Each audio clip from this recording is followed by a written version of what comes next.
Tingnan nyo yung nangyari kahapon, ha? Katanging-tanging Philippine Star lang ang nasa front page din, Cayetano, I'm still Senate President. Okay? Sa Philippine Star, to be fair, ha? Siyempre, mas malaki yung sa kanila. Okay lang yun kasi araw nila kahapon. Pero kasabay pa rin, Cayetano is still the Senate President. Okay. Tandaan nyo yung context na sinasabi ni Senator Marcoleta. Hindi naman martial law ngayon. Malayang pamamahayag. So, importante, tama impormasyon natin sa ating kababayan. Titignan mo ang bulletin today, yung isang side lang, kung meron man nasa loob, sa front page wala. Wala at all. Okay. Siyempre, yung isa sa pinakakilala at alam natin pinaka-credible, Inquirer, sila nandun, ang Alang Cayetano sa taas, ICC told of Alan Robin tied to Bato. Nagkaroon pa sila ng space para this Cayetano has palace backing, a new PTV boss. He's talking about yung bunso kong kapatid. No? Pero wala dyan po sa harap na Cayetano is still Senate President. Ganito din po sa Manila Times. Senator has power from Cayetano, Bonoan, Group Sus Cayetano. So, news din naman po yan dahil I'm Senate President. Pero wala po dyan na Cayetano is still Senate President.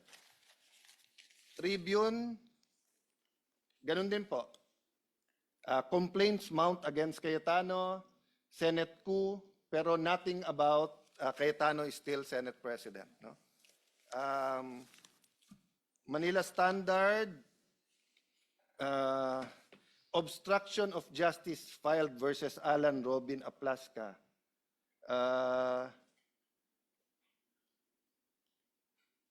Senate impasse, Blue Ribbon scheduled to June 8. Wala sa front page na tuloy yung Blue Ribbon ngayon. Wala yung Alang Cayetano is still. Malaya, Business Insights, Alan Robin face obstruction raps over Bato's escape, etc. No? So what's my point here? If you were a Filipino abroad or sa mga online ka tumitingin, akala nyo legal at walang issue yung nangyari kahapon. Yun yung ibig sabihin. But again, sa mga reporters natin sa Senate, alam ko yung buhay ng reporter, they have to submit 6 to maybe 8 stories a day.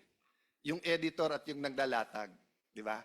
So yun lang ang tanong ko sa mga naglalatag ng dyaryo na to. Bakit sa dami nating dyaryo, Philippine Star lang ang nag-report na meron dispute? Meron nagsasabing si Cayetano pa rin ang Senate President at may nagsasabing may acting Senate President. No? On that point, I'd like to thank Senator Robin Padilla because if